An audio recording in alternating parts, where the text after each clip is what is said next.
India versus Australia series अब पहुंच चुकी है होबार्ट में। लेकिन किस टीम को इस पिच पर फ़ायदा है? दोनों टीमें जीत के मोमेंटम ढूंढना चाहती हैं और फैंटेसी टिप्स में आपको किसको कैप्टन और वाइस कैप्टन बनाना चाहिए, बहुत ध्यान से चूज़ करिएगा, वरना आपको बहुत बड़ा नुकसान हो सकता है। सब कुछ बताएंगे इस वीडियो में, तो चलिए शुरू करते हैं। अब बात करेंगे हम पिच कंडीशन के। यहाँ पे अगर आप ट्रेडिशनली देखोगे तो बॉलर्स को, पेस बॉलर्स को अर्ली मूवमेंट मिलती है, लेकिन जैसे जैसे मैच प्रोग्रेस होता है वहाँ पे बैटिंग के लिए विकेट थोड़ी अच्छी होती जाती है। और यहाँ पे अगर आप रीसेंट 10 मैचेस देखोगे तो 50-50 रहा है। मतलब पहले बैटिंग करने वाली टीम हो चाहे चेविंग करने वाली टीम हो, वो आधे आधे मैच जीती है। तो किसी का भी ऐसा कुछ वन साइडेड नहीं है, तो टॉस का उतना बड़ा इफेक्ट नहीं होगा।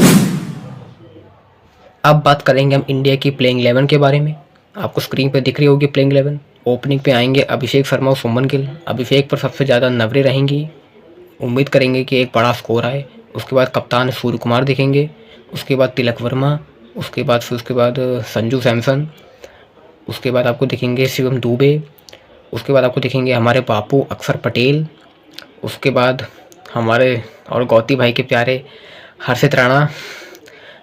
पता नहीं हर्षित राणा से क्या इतना प्यार है। मतलब बुरे खिलाड़ी नहीं है, ऐसी बात नहीं है हमको कि कोई दिक्कत है उनसे, लेकिन कहीं ना कहीं थोड़ा लगता है कि कहीं बहुत ज़्यादा मौके मिल रहे हैं। खैर चलिए ठीक है, गौतम गंभीर जी की सोच है, वो हमसे कहीं ज़्यादा बड़े खिलाड़ी हैं, है ना, तो वो कुछ सोच समझ के लेते होंगे। उसके बाद आपको देखेंगे कुलदीप यादव, फिर उसके बाद वरुण चक्रवर्ती और उसके बाद जसप्रीत बुमराह। तो ये प्लेइंग 11 लगती है इंडिया के लिए। अब बात करेंगे हम ऑस्ट्रेलिया की प्लेइंग 11 के बारे में। आपको दिख रहा होगा स्क्रीन पे प्लेइंग 11। ओपनिंग पे मिचेल मार्श, ट्रेविस हेड, उसके बाद आपको दिखेंगे जॉस इंग्लिश, उसके बाद ग्लेन मैक्सवेल की वापसी, उसके बाद आपको दिखेंगे टिम डेविड, उसके बाद मार्कस स्टोइनिस, उसके बाद उसके बाद वो देखेंगे मिचेल ओवन, उसके बाद बार्टलेट, नेथन एलिस, कोहनेमन और डुवार्शियस। तो ये प्लेइंग 11 मेरे को लगता है कि तीसरे मैच के लिए होगी ऑस्ट्रेलिया की। अब बात करेंगे हम कुछ की बैटल्स की। तो पहली बैटल जो बहुत इंटरेस्टिंग है वो है Jasprit Bumrah versus Travis head.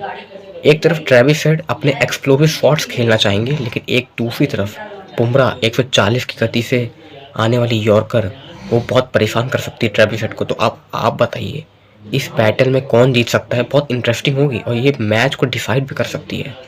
दूसरी बैटल जो हमको देखने को मिलेगी, Varun Chakravarthy versus Glenn Maxwell. Glenn Maxwell परेशान होते हैं रिस्ट स्पिन के खिलाफ।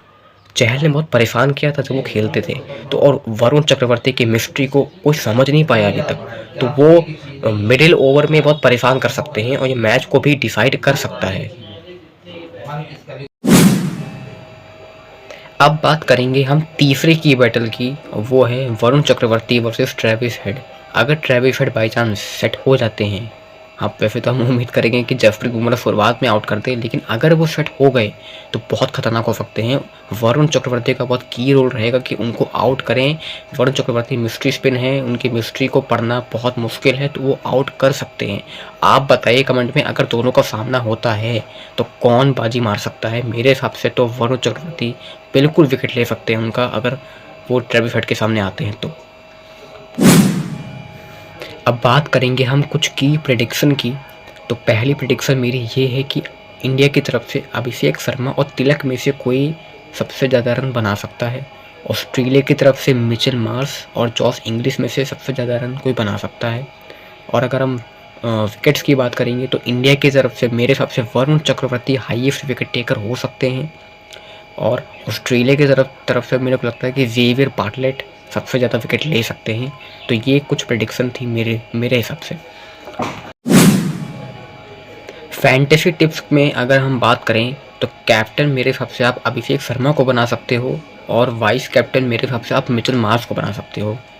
ये दोनों ऐसे प्लेयर हैं जिनके रन आने के चांसेस बहुत ज़्यादा हैं। और एक बोनस टिप, आप वरुण चक्रवर्ती को बिल्कुल अपने टीम में रखो। वो उनके हाई चांसेस है कि वो 2 से 3 विकेट निकालेंगे। वो कमाल के बॉलर हैं, उनकी फॉर्म बहुत तगड़ी चल रही है। उनकी मिस्ट्री स्पिन को पढ़ना बिल्कुल भी आसान नहीं हो, तो आप ज़रूर से उसको टीम में रखो।